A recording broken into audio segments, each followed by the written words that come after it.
welcome to Occam's Razor Gardening, Cooking, and Canning.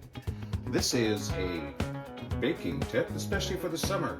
It's warm, you're in and out of the house, no matter how well you keep the doors closed, eventually flies always get in. And the last thing you want is the flies to do a dance on your food, especially on your freshly baked bread. I don't know if you've ever seen these around. You get these so that you can use them usually outside, especially on a picnic. And these are perfect. You oh my, untangled them, I guess. There you go.